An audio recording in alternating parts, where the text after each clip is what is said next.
हाँ, बंसल जी कैसे हैं आप? बस अब आशीर्वाद है, कृपा है आपकी। अच्छा, एक तो मैं आपको ये बताना चाहता हूँ कि हमारी हर वार्तालाप रिकॉर्ड होती है, क्योंकि मैं उसे एनर्जी मानता हूँ और वो क्या क्राइम चीज़? फ्री भारत पे अपलोड होती है, जस्ट आपकी जानकारी के लिए। नहीं, क्या चीज़ दोबारा बताना जी।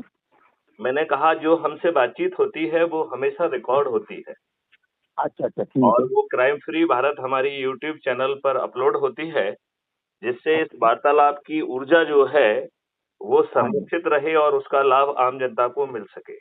मिलता है, सही, बहुत अच्छा है जी। नहीं तो क्या होता है कि लोग बाग गप मारने के लिए कई बार फ़ोन लगाते हैं, उससे हाँ ना जी, उनका भला होता है, ना हमारा भला होता है। हाँ, बिल्कुल ठीक बात है। तो बताइए, एक बार महेश बंसल जी अपना विस्तृत ज़रा परिचय देंगे तो अच्छा रहेगा। मेरा सर परिचय ये है कि मैं दिल्ली में रहता हूँ जी, और केशवपुरम इलाके में। नहीं एक बार फिर से बताइए, दिल्ली में रहता हूँ जी। कहाँ रहते हैं? वजीरपुर दिल्ली में विधानसभा। कहाँ रहते हैं? वजीरपुर, केशवपुर में जी। अच्छा, केशवपुरम। ओके, ये कहाँ पर है? ये वजीरपुर विधानसभा में पड़ता है जी, अच्छा, okay, okay, Delhi. Okay, okay, great, great और बताइए? और सर मैं, हम एक छोटी सी दुकान चलाते हैं जी, और मैं, जो हमारी तमाम व्यवस्थाएं चल रही हैं, जी, शिक्षा जी, व्यवस्था है, चिकित्सा व्यवस्था है, न्याय व्यवस्था है जी, और शासन व्यवस्था है। जी, और हमारे वर्तमान जो भारत की स्थिति है वो, जी, ये इन व्यवस्थाओं के गलत संचालन से है। जी। तो वास्तव में ये व्यवस्थाएं है ही नहीं, तो मैं इनका विकल्प आपकी देने आवाज़ के थोड़ी लिए धीमी आ रही है। जो है प्रयासरत हूँ।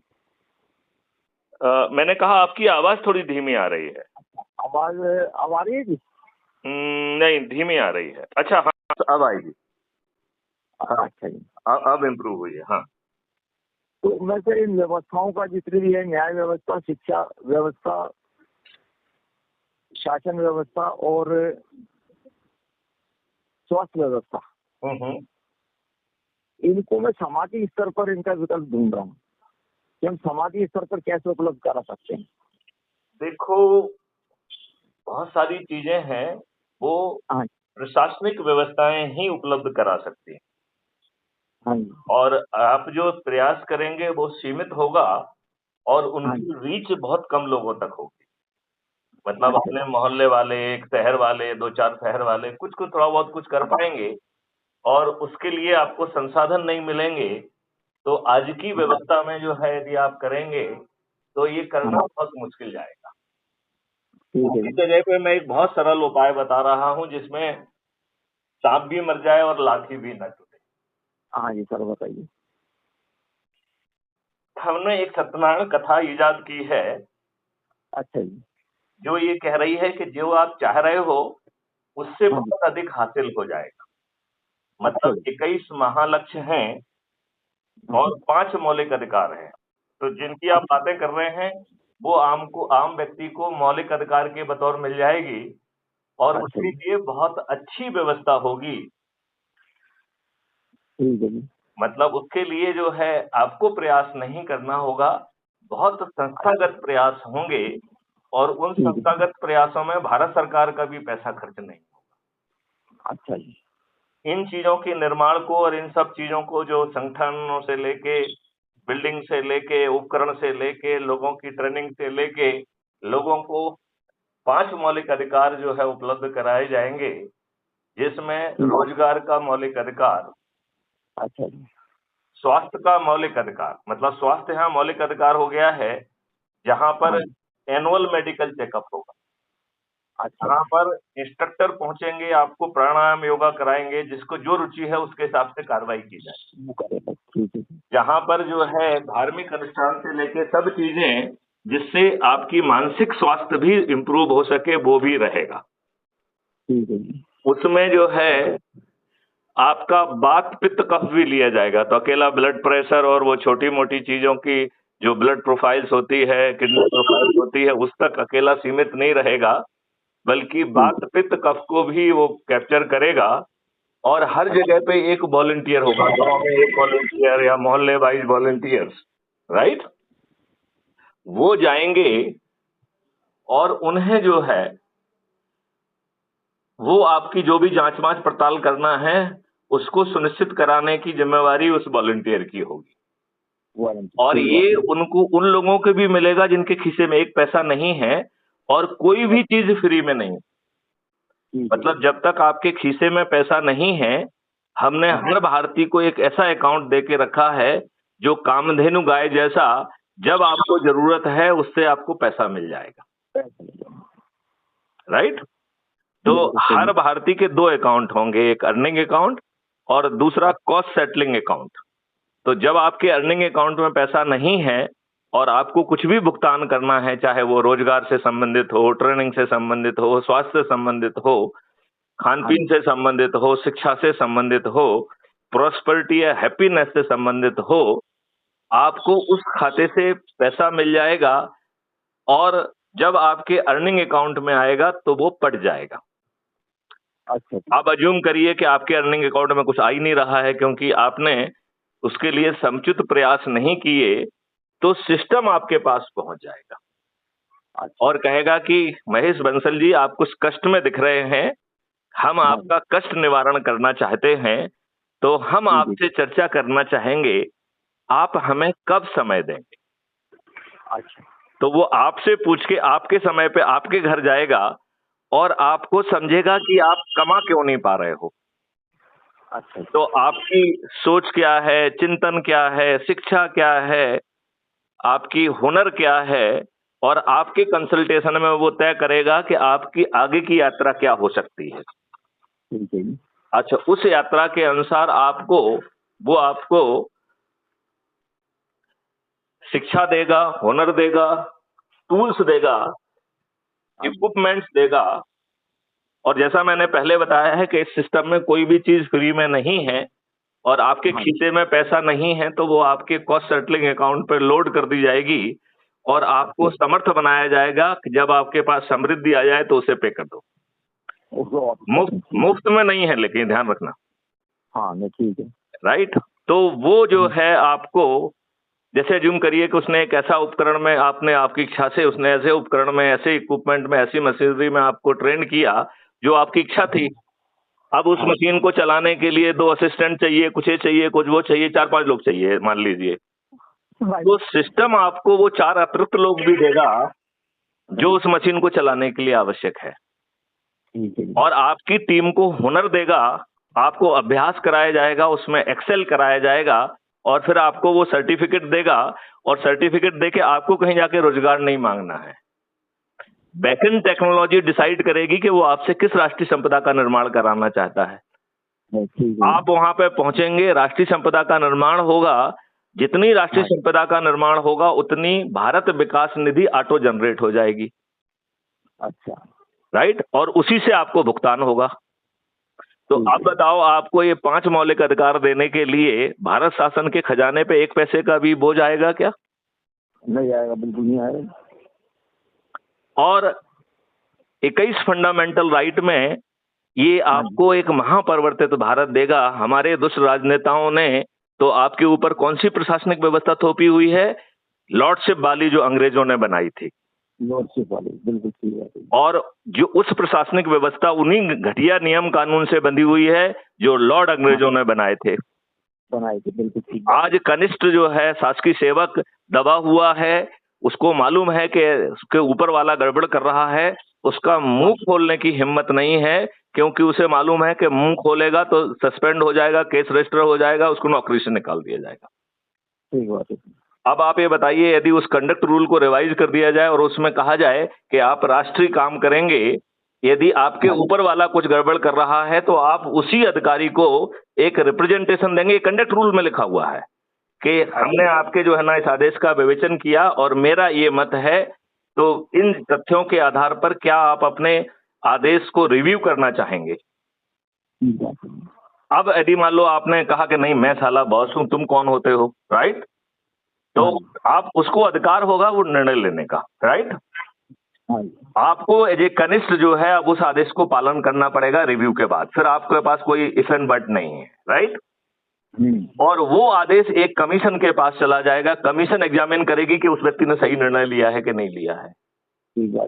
अब यदि उसने गलत निर्णय लिया है तो इस व्यक्ति को पुरस्कृत किया जाएगा जिसने रिप्रेजेंटेशन लिखा है, हाँ जी। और उसको दंड मिलेगा जिसने जो है ना गलत निर्णय लिया है। हाँ जी। उसकी एसीआर में भी, उसके आकलन में भी लिखा जाएगा कि ये दुष्ट आदमी है, सही बात को सुनता भी नहीं है, मतलब इसे इतना विवेक भी नहीं है कि नीचे वाला पका के दे रहा है तो उसे ठीक ढंग से समझ ले, तो इसे तो डिमोट कर दिया जाए हाँ जी। और उसे लाखों में हर्जाना देना होगा। ठीक है। अभी जो है आपके दुष्ट राजनेताओं ने आपके ऊपर गुलामों के नियम कानून थोप के रखे हैं, जो नए 3 कानून बने हैं, it is old wine in the new bottle. बताइए आपकी जिंदगी में कोई फर्क आया क्या? नहीं, कोई भी नहीं आई। क्या आपको पुलिस जो है सम्मान करने लगी है क्या? नहीं सर, कोई क्या आप थाने में जाते हैं तो सुनवाई होती है क्या? नहीं होती जी, और अत्याचार बढ़ाई है। क्या पुलिस जो है ना ठीक ढंग से विवेचना करती है?